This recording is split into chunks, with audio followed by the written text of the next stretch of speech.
لا إله إلا الله محمد رسول الله.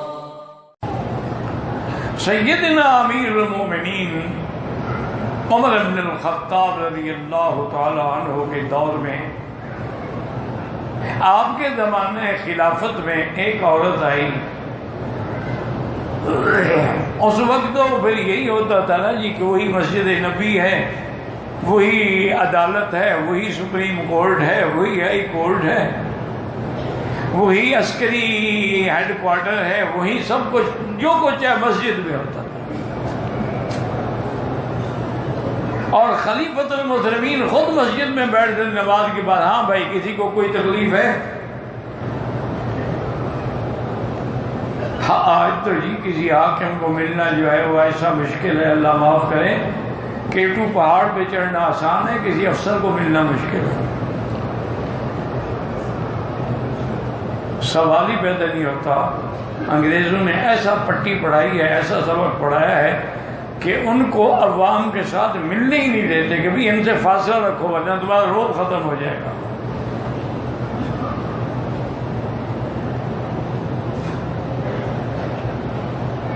اب جناب یہ ہے کہ ایک عورت آئی، اس نے کہا امیر المومنین ان زوجی یقوم اللیل و یصوم النہار، میرا خاوند جو ہے وہ دن میں روزے رکھتا ہے، رات کو تہجد پڑھتا ہے. میں نعم الرجل، وہ تو بڑا اچھا آدمی. وہ بیچاری ہٹ گئی شرم سے.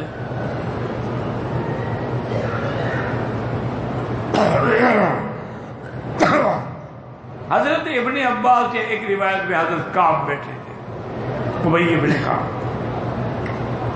انہوں نے فرمایا امیر المومنین وہ بیچاری خاوند کی شکایت کرنے آئی تھی، تم نے اس کی فریاد ہی نہیں سنی. پھر عجیب آدمی، وہ تعریف کر رہی تھی، تم کہتے ہو شکایت کر رہی تھی.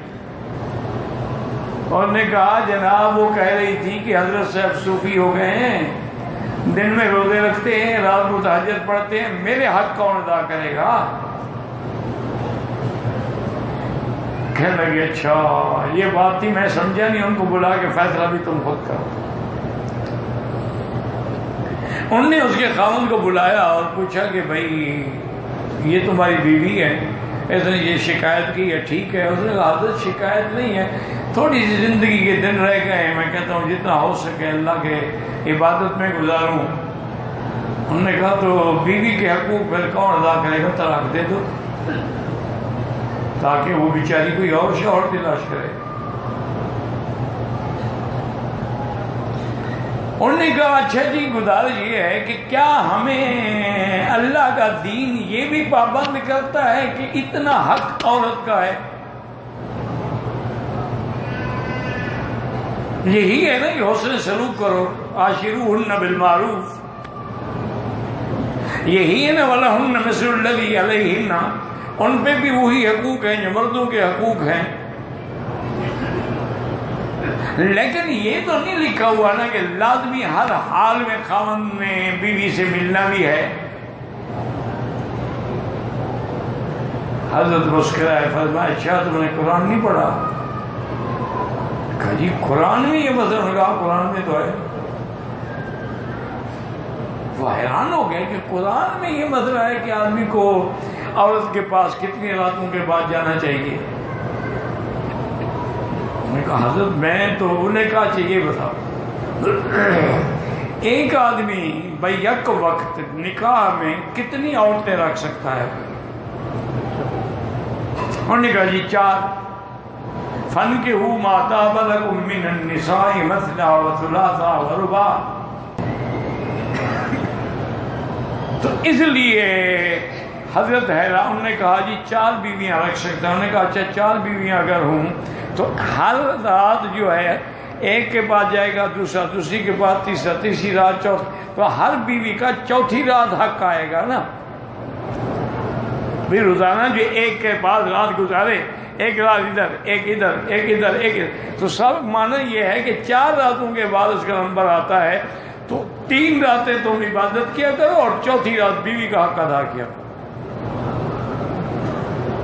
اور بیوی کا حق ادا کرنا جو ہے وہ بھی عبادت ہے. علماء نے لکھا ہے کہ ایک آدمی اگر بیوی سے ہنسی مذاق اور کھیل کر رہا ہے نفل پڑھنے سے زیادہ ثواب ہے.